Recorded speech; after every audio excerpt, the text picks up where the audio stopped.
Tout ce qui engendre, parmi les hommes, des liens de sentiments doit réagir contre la guerre. Les hommes sont forts, tant qu'ils défendent une idée forte, ils deviennent impuissants, dès qu'ils veulent s'y opposer.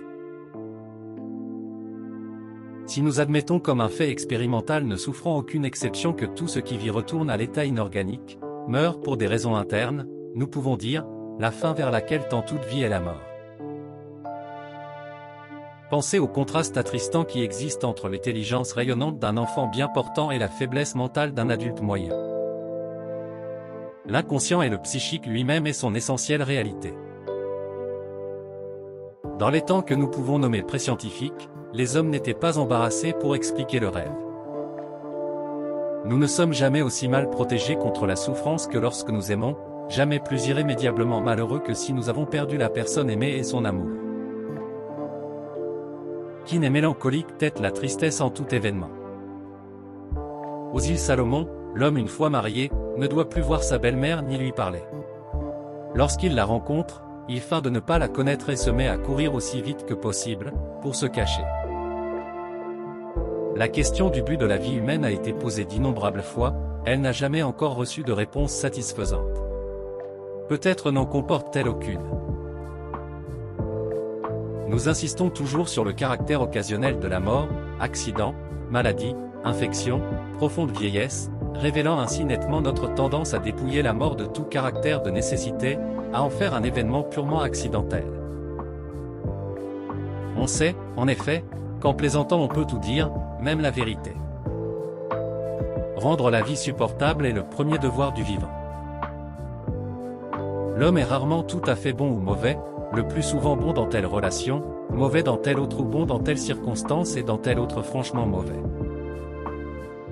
Le rêve a pour fonction d'être le gardien du sommeil, il résulte de la rencontre de deux tendances opposées, dont l'une, le besoin de sommeil, reste constante, tandis que l'autre recherche à satisfaire une excitation psychique.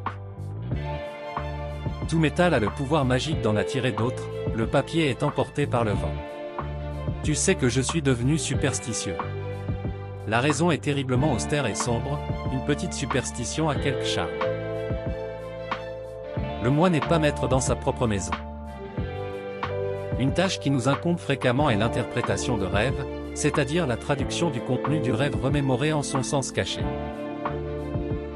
En psychanalyse, le malade apporte le concours de ses efforts conscients contre sa résistance, car il a un avantage à attendre de l'examen, la guérison. Le criminel en revanche ne coopère pas avec vous, il travaillerait contre son moi tout entier. Les désirs insatisfaits sont les forces motrices des fantaisies, et chaque fantaisie particulière est l'accomplissement d'un désir, un correctif de la réalité non satisfaisante. Personne ne peut se contenter d'avoir fait un mot d'esprit pour soi seul. L'intention du trait d'esprit est de produire du plaisir. Lorsque l'homme adopta la position verticale et que se réduisit son odorat, ce ne fut pas seulement son érotisme anal qui faillit être victime d'une répression organique, mais toute sa sexualité. Le désir de faire souffrir l'objet sexuel, ou le sentiment opposé, le désir de se faire souffrir soi-même, est la forme de perversion la plus fréquente et la plus importante de toutes. L'amour parental qui est émouvant et dans son fond si puéril n'est rien d'autre que le narcissisme des parents ressuscités. Accrochez-vous ferme à la rampe de la sexualité sinon vous tomberiez dans l'ordure de l'occultisme. Ce qui m'attachait au judaïsme n'était pas la foi, mais la claire conscience d'une identité intérieure, le sentiment intime d'une même construction psychique.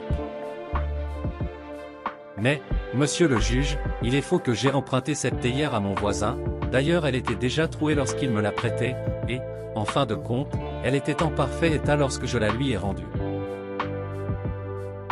Je crois au hasard extérieur, réel, mais je ne crois pas au hasard intérieur, psychique. C'est le contraire du superstitieux. La disposition des enfants à une perversion polymorphe peut être considérée comme la source d'un grand nombre de nos vertus. Le pire égoïste est celui à qui il n'est jamais venu à l'esprit qu'il pourrait en être un.